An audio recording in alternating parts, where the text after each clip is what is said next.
নমস্কার, আমি গার্গী। আমার চ্যানেলে আপনাদের আবারও স্বাগত। তো আজকে আবার একটা নতুন রেসিপি নিয়ে আমি চলে এসেছি। তো আজকে বানাবো এগ রোল। তো এগ রোলটা বানাবো আটা দিয়ে। তো বুঝতেই পারছেন রেসিপিটা খুবই হেলদি হবে। তো চলুন চটপট রেসিপিটা তৈরি করে নেওয়া যাক। আজকে এই রেসিপিটা শুরু করার জন্য আমাদের এই জিনিসগুলো প্রয়োজন হবে। এখানে আটাটাকে নুন, চিনি আর সামান্য তেল দিয়ে আমি মেখে রেখেছি। আর এখানে নিয়ে নিয়েছি শসা, ক্যাপসিকাম, লঙ্কা, পেঁয়াজ, টমেটো, ডিম, আর এখানে একটা লেবু নিয়ে নিয়েছি, আর হচ্ছে ঘি, আর সসের মধ্যে টমেটো সস আর চিলি সস নিয়ে নিয়েছি। তো চলুন রেসিপিটা শুরু করা যাক।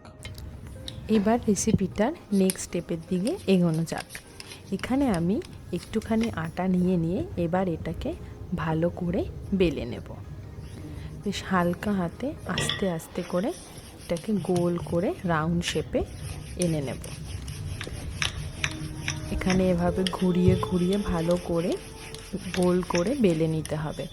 এখানে আমি একটুখানি আটার গুঁড়ো দিয়েই, মানে ধরুন যেরকমভাবে আমরা রুটি বানানোর জন্য আটার গুঁড়ো ব্যবহার করি সেই দিয়েই আমরা কিন্তু পুরো রুটিটাকে গোল করে বেলে নেব। এখানে এরকম নয় যে আপনাদের কোনো তেল ব্যবহার করতে হবে। আমি এই প্রসেসটা এই জন্যই করছি যেন এই পুরো জিনিসটা খুবই হেলদি হয়, যেহেতু আমরা একটা হেলদি রেসিপি বানাচ্ছি। তো দেখুন আমাদের রুটি বেলাও কমপ্লিট হয়ে গেছে। এরকম দেখুন কি সুন্দর গোল হয়েছে। তো এইরকম রুটি বেলা আমিও আগে পারতাম না, এরকমভাবে গোল হতো না। আস্তে আস্তে প্র্যাকটিস করতে করতে এরকমভাবে হয়ে গেছে। দেখুন থিকনেসটা ঠিক এরকম এসেছে।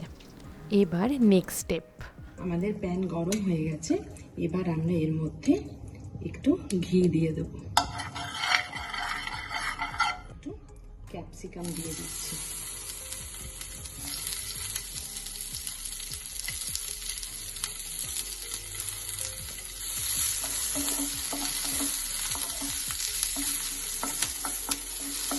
এটাকে হালকা করে একটু ভেজে নেব।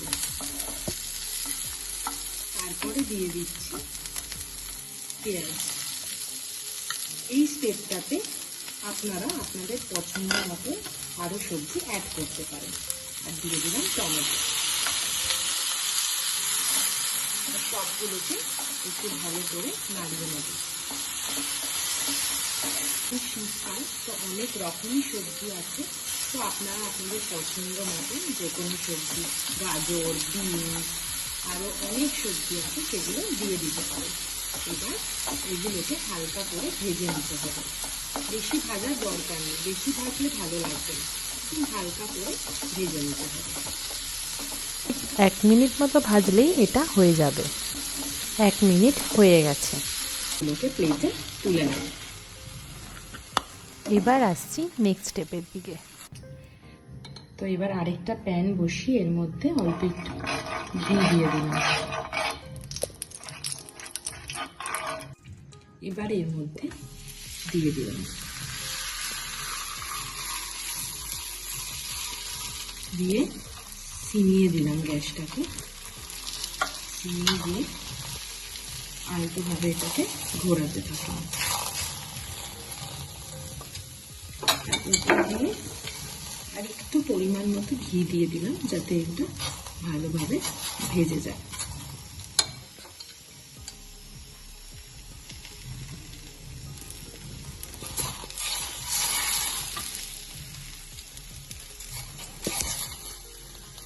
পাশটা ভালোভাবে হয়ে গেছে আশা করি।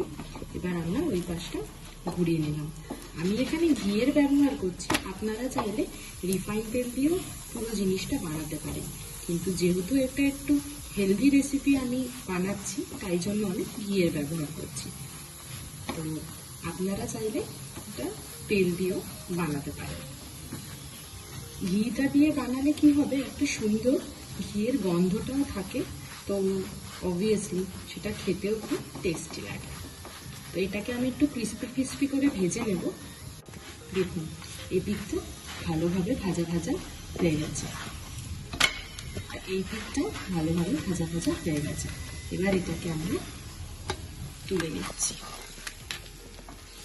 প্যানটা গরম হয়ে গেলে এর মধ্যে অল্প একটু ঘি দিয়ে দিচ্ছি। তারপরে ডিমটাকে ফাটিয়ে এর মধ্যে দিয়ে দিচ্ছি, একটু নুন ছিটিয়ে দিলাম। এবার পরোটাটা দিয়ে দিচ্ছি, খুন্তি দিয়ে বাইরে বেরিয়ে থাকা ডিমগুলো ভেতরে এরকম করে ঢুকিয়ে দিতে হবে। ভালো করে ডিমটা যেন ভেতরে পরোটার সাথে ভালোভাবে লেগে যায়, ভালোভাবে ডিমটা ভাজাভাজি হয়ে যায়। মোটামুটি এই ধরুন 1 মিনিট মতন আপনাদেরকে এরকমভাবে রাখতে হবে। আমাদের 1 মিনিট মোটামুটি হয়ে গেছে, আর ডিমটা ভাজা হয়ে গেছে, আর পরোটার সাথে ভালো করেই লেগে গেছে। তো এবার এটাকে আমরা প্লেটে আস্তে করে তুলে নেব। তারপরে নেক্সট স্টেপের দিকে যাওয়া যাক। এবার আমরা এর মধ্যে স্টাফিংগুলো দিয়ে দেব। এর মধ্যে প্রথমে আমরা একটু টমেটো সস দেব,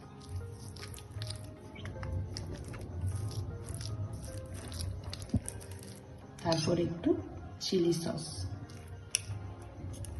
আপনারা আপনাদের পছন্দ মতন জিনিস দিতে পারেন, যেমন ধরো আপনারা মেয়োনিজও দিতে পারেন, সেটাও খেতে খুব ভালো লাগবে। আপনাদের পছন্দের যে কোনো সস আপনারা এখানে ইউজ করতে পারেন। এই পেঁয়াজ ক্যাপসিকাম ভাজাটা আর টমেটো ভাজাটা দিয়ে দেব।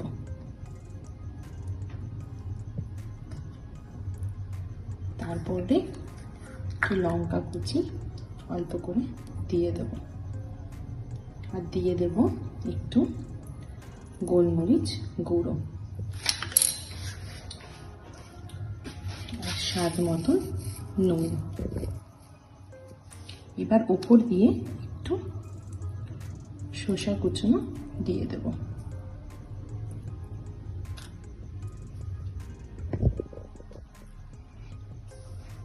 তারপরে দিয়ে দেব একটু লেবু। এবার এটাকে ভালো করে বন্ধ করে নেব।